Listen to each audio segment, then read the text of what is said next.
प्यारे छात्रों, आज हम 12th क्लास के लिए केमिस्ट्री के हमारे 2 चैप्टर हैं कंप्लीट हो चुके हैं और दोनों चैप्टर कंप्लीट होने के बाद आज हम आपको सेकंड चैप्टर के कुछ महत्वपूर्ण न्यूमेरिकल्स कराने वाले हैं, जिसमें हम पूरी कोशिश करेंगे कि प्रत्येक टाइप का जो न्यूमेरिकल है वो हो जाना चाहिए।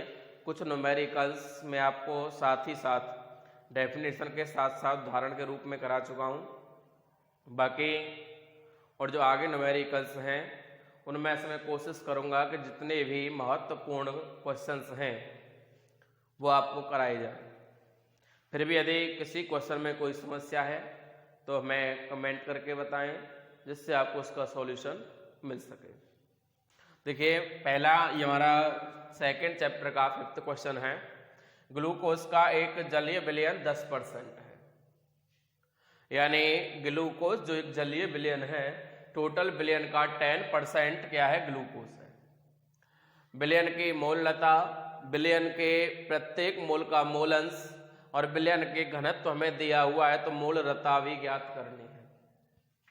छात्रों ध्यान देना है, बहुत ही महत्वपूर्ण क्वेश्चन है, क्योंकि उस एक क्वेश्चन में ही हमें मोललता, मोल अंश और मोललता तीनों को एक ही क्वेश्चन में पूछ लिया गया है, जिस एक क्वेश्चन के माध्यम से ही हम ये तीनों चीज़ों के बारे में पढ़ सकेंगे। वैसे ये क्वेश्चन, इस टाइप के क्वेश्चंस मैं उदाहरण में करा चुका हूँ, फिर भी देखो यहाँ दिया है कि ग्लूकोज, भाई ग्लूकोज दिया है हमें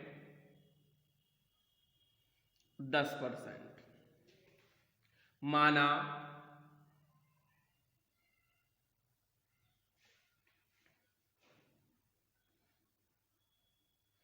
कुल विलयन बराबर हमने 100 ग्राम मान लिया। कुल विलयन 100 ग्राम हो गया, तो ग्लूकोज कितना हो गया, 100 ग्राम का 10% यानी 10 ग्राम हो गया। और विलायक, विलायक क्या है, जलीय विलयन है, तो यानी जल कितना हो गया, 90 ग्राम। ठीक है, इसको हम W हो गया वास्तविक भार। अब निकालें M, यानी ग्लूकोज C6H12O6 का आणविक भार।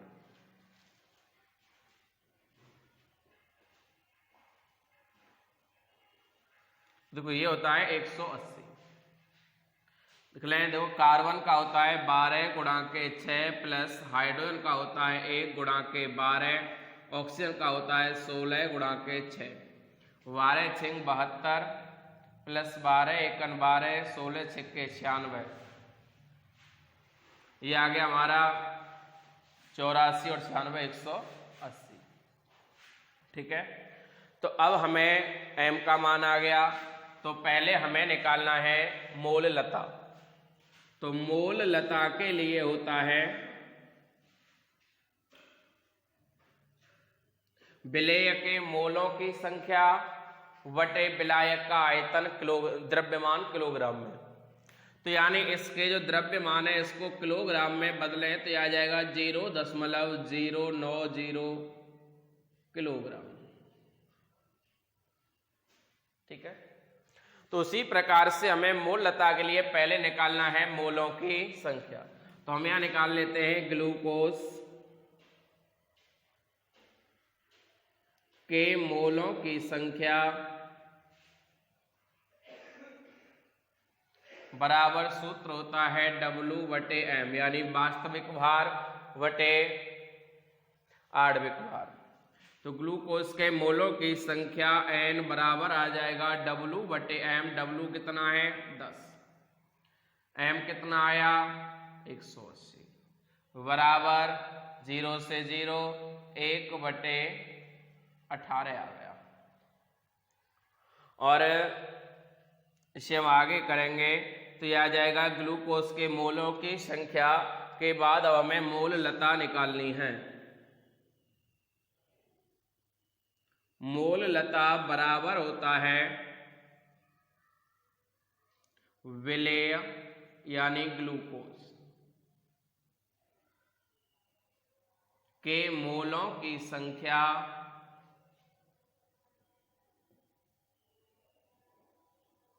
वटे विलायक का द्रव्यमान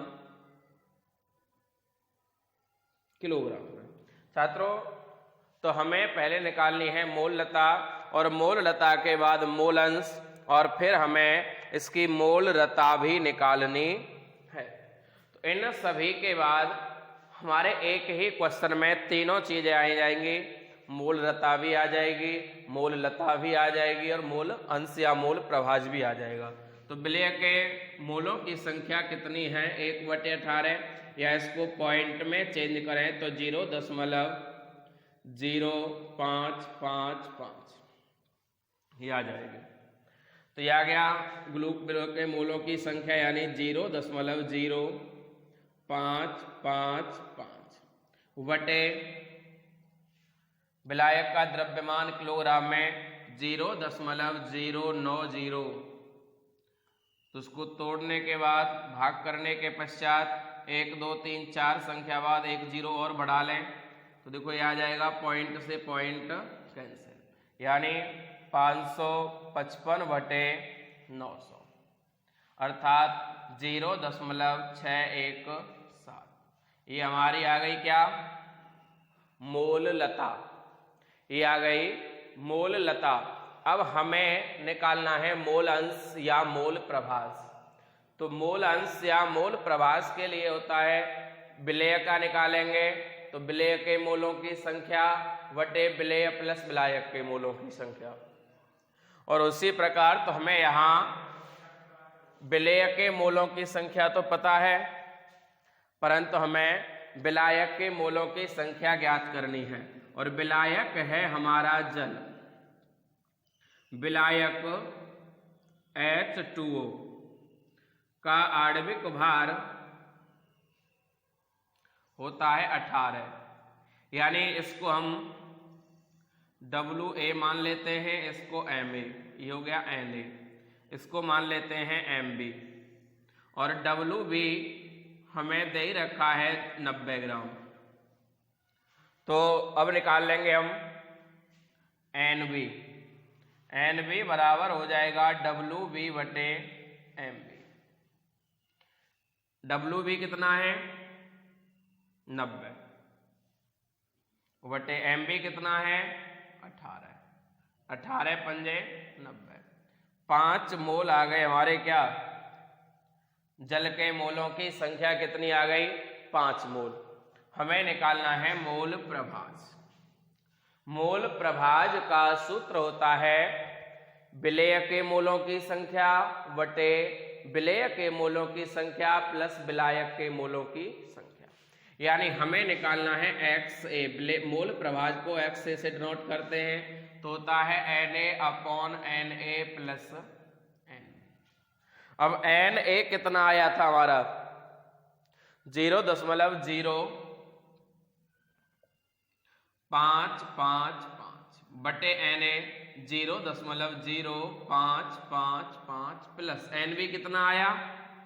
5 आया। जोड़ दो इसको, 0.0555 बटे 5.0555, पॉइंट से पॉइंट कैंसिल, ये आ जाएगा लगभग 0.01 क्या? XA यानी ग्लूकोज के मोलंश या ग्लूकोज का मोल प्रभास। भाई A हमने किसको माना है? ग्लूकोज को। B किसको माना है? जल को। ठीक है, तो हम यहाँ पर ये निकालेंगे। अब निकालना है XB। तो XB मैं पीछे बता चुका हूं कि XA प्लस के XB बराबर 1 होता है, तो XB बराबर हो जाएगा 1 माइनस के XA, यानी XB बराबर आ गया 1 माइनस के 0.01 अर्थात 0.99। ये हमारा आ गया जल के मोल प्रभास, ये आ गया ग्लूकोज का मोल प्रभास, और ये आ गया जल का मोल प्रभास।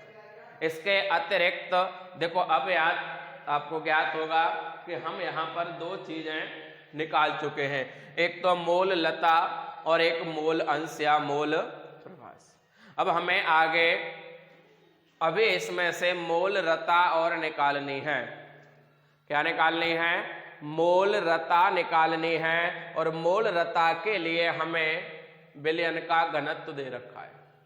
मोल रता के लिए हमें विलयन का घनत्व दिया हुआ है और घनत्व से हमें क्या निकालना है? मोल रता निकालनी है। तो देखेंगे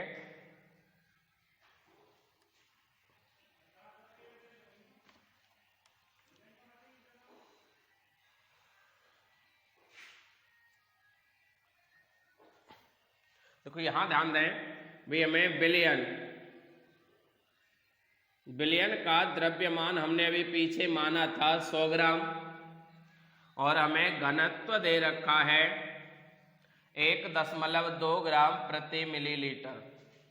तो हमें पहले मोल रता निकालनी है। तो मोल रता का सूत्र होता है विलेय यानी ग्लूकोज के मोलों की संख्या बटे विलयन का आयतन लीटर में। तो पहले हमें आयतन निकालना होगा। भाई ग्लूकोज के मोलों की संख्या n बराबर तो हम निकाल चुके हैं पीछे 0.0555। हम ग्लूकोज के मोलों की संख्या निकाल चुके हैं और हमें मोल रता निकालनी है। तो मोल रता के लिए हमें पहले आयतन की आवश्यकता होगी। तो एक सूत्र होता है हमारा, आयतन बराबर होता है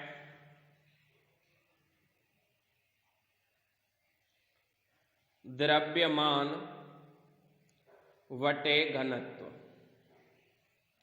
द्रव्यमान बटे घनत्व। तो द्रव्यमान है 100 ग्राम बटे घनत्व है 1.2। डिवाइड करेंगे तो 83.33 मिलीलीटर, क्योंकि ये क्या दे रखा है हमें? मिलीलीटर। तो आंसर भी किस में आएगा? मिलीलीटर में। मिलीलीटर को चेंज करेंगे लीटर में तो ये आ जाएगा 0.08333 लीटर, क्योंकि 1 लीटर बराबर होता है 1000 मिलीलीटर। और लीटर को जब मिलीलीटर में चेंज करेंगे तो 1000 से गुणा करेंगे और जब मिलीलीटर को लीटर में चेंज करेंगे तो 1000 से भाग करेंगे। तो आयतन आ गया हमारा 0.0833 लीटर। अब हमें निकालना है मोल रता। तो मोल रता बराबर होता है विलेय। विलेय क्या है? ग्लूकोज के मोलों की संख्या बटे विलयन का आयतन लीटर में। तो यह आ जाएगा विलेय के मोलों की संख्या 0.0555 बटे 0.08333। इसको भाग करने के बाद यह आ जाएगा 0.67 मोल। ये आ गई हमारी मोल रता। तो मोल रता हमने एक ही क्वेश्चन में आपको मोल लता, मोल रता, मोल प्रभाज या मोल अंश को समझाया और उम्मीद है कि आपको ये समझ में भी आ गया होगा। अभी कल एक बच्चे ने क्वेश्चन पूछा था कि 1000 ग्राम सुक्रोज को या शर्करा को 100 ग्राम जल में घोला जाता है तो विलेय व विलायक बताइए। ध्यान देना बेटा, ये हमें कभी भी ये नहीं जाना है कि भाई 1000 ग्राम अब सुक्रोज को जल में घोला जा रहा है। तो अब देखिए अदृश्य घुलेगा क्या? जल तो घुलेगा नहीं, घुलेगा तो शर्करा ही। तो ये सांद्र विलयन बनेगा, इसमें जो शर्करा है वो विलेय होगा और जो जल है वो हमारा विलायक होगा। ये कंफ्यूज ना हो कि इसकी मात्रा ज्यादा है। मैं बता चुका हूं कि ऐसा पदार्थ जो दूसरे में विलय हो जाता है, एक पदार्थ दूसरे में खो जाता है, उसे हम क्या कहते हैं? विलय कहते हैं। और जो हमें प्रत्यक्ष रूप से दिखाई देता है उसे हम विलायक कहते हैं। देखिए छात्रों, ये क्वेश्चन नंबर 18वां सेकेंड चैप्टर का रखा है कि 114 ग्राम ऑक्टेन में 114 ग्राम ऑक्टेन में किसी अवाष्पशील विलेय, जिसका जो विलेय पदार्थ है उसका मोलर द्रव्यमान दिया है 40 ग्राम, कि कितनी मात्रा घोली जाए कि ऑक्टेन का वाष्प दाब घटकर 80% रह जाए।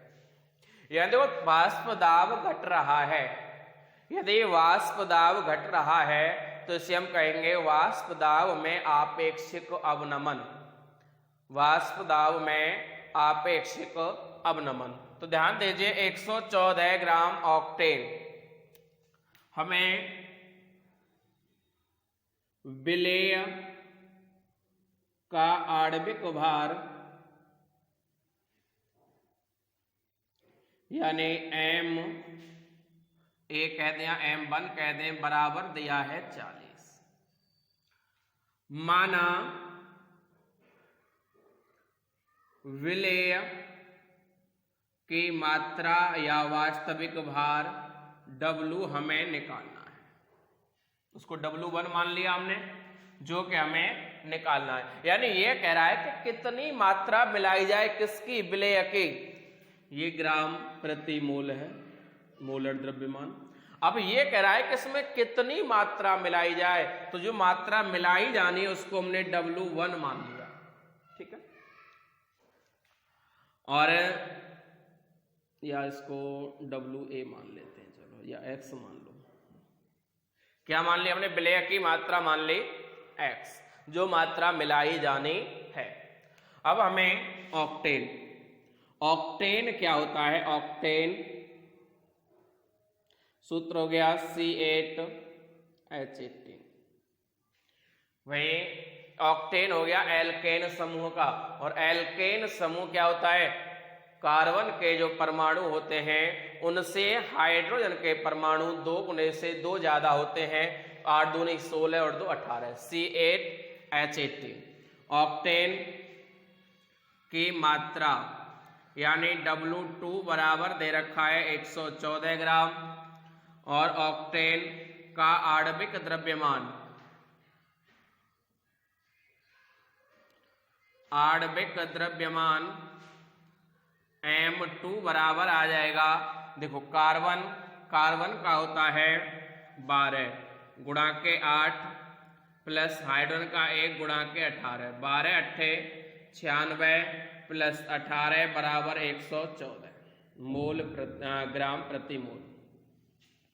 अब निकालना है। अब ये कह रहा है वाष्पशील विलेय के मिलाने से, अवाष्पशील विलेय के मिलाने से वाष्प दाब घट जाता है, यानी वाष्प दाब में अवनमन होता है। और वाष्प दाब में अवनमन में पिछले वीडियो में करा चुका हूं कि राउल्ट ने एक नियम दिया था कि जो वाष्प दाब में अवनमन होता है वो मूल प्रभाज के समानुपाती होता है, या मूल प्रभाज के समान होता है, समान होता है। तो पहले हमें मूल प्रभाज निकालना पड़ेगा। अवाष्पशील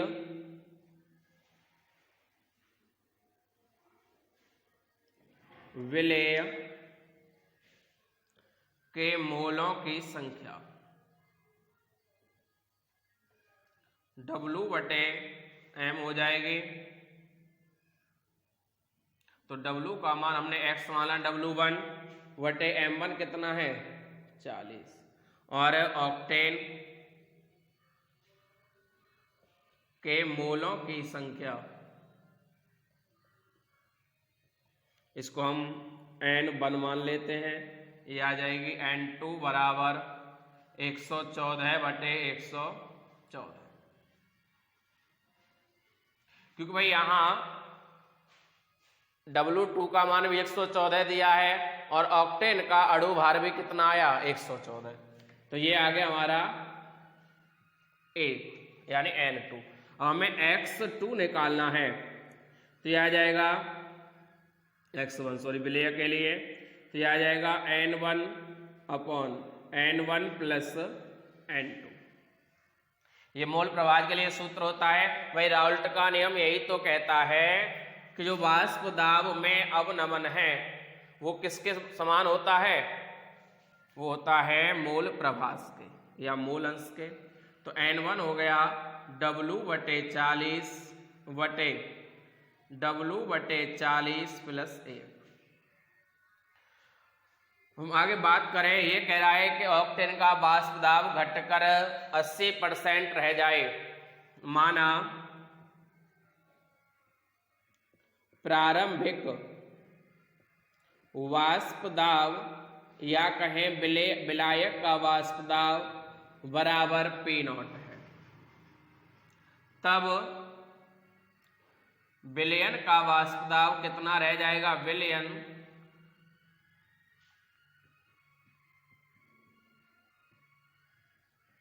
विलयन का वाष्प दाब हो जाएगा P0 का 80%। यानी ये क्या होता है, विलयन होता है PS से नोट करते हैं इसको हम, तो PS बराबर हो जाएगा P0 का 80%, या कह सकते हैं कि P0 गुणा के 80/100, 0 से 0 यानी 0.8 P0। ये आ गया हमारा विलयन का वाष्प दाब यानी PS का वैल्यू। तब राउल्ट के नियमानुसार, राउल्ट के नियमानुसार, तो राउल्ट ने नियम दिया था कि P0 माइनस के PS अपॉन P0 बराबर x1 या x2 के होता है। भाई जिसका भी हमें यहाँ किसका दिया है, वाष्पशील विलेय के लिए पूछ रहा है तो x1 निकालेंगे, और यदि ऑक्टेन के लिए पूछता तो x2 निकाल देंगे। तो यह आ जाएगा हमारा P0 का, तो P0 PS कितना है 0.8 P0 बटे P0 बराबर x1 कितना आया W/40 बटे W/40 प्लस 1/1 कह सकते हैं। यहाँ से P0 कॉमन ले लें तो बचा 1 माइनस के 0.8 बटे P0 बराबर W/40 बटे, ये भिन्न बन जाएगी, इसका भी एलसीएम आ गया 40, W एकन W प्लस के 40 एकन 40 बराबर P0 से P0 कैंसिल, माइनस करेंगे तो यह आ जाएगा 0.2 बराबर 40 से 40 कैंसिल, W/W प्लस के 40 क्रॉस मल्टीप्लाई कर लें, 0.2W प्लस 40 दूनी 80, 40 दूनी 80, 8.0 बराबर W। इस W वालों को एक तरफ ले जाएं पक्षांतर करने पर, यानी चर एक तरफ और अचर वाले एक तरफ, तो यह आ जाएगा 8.0 बराबर W माइनस, ये इधर प्लस का है इधर हो जाएगा माइनस का, 0.2W अर्थात 0.8W बराबर 8.0 और W बराबर आ जाएगा 8/0.8 अर्थात यहाँ से हम इसको पॉइंट भाग करेंगे तो 10 ग्राम। W का मान कितना आ गया 10 ग्राम। तो यही हमारा आंसर है कि यदि उसमें ऐसा कोई अवाष्पशील मिलाया जाएगा जिससे घट करके वाष्प दाब ऑक्टेन का 80% रह जाए, तो यानी अवाष्पशील विलेय पदार्थ की मात्रा होगी 10 ग्राम। 10 ग्राम उसमें पदार्थ मिलाया जाएगा जिससे कि यह घट करके इसका वाष्प दाब 80% रह जाएगा।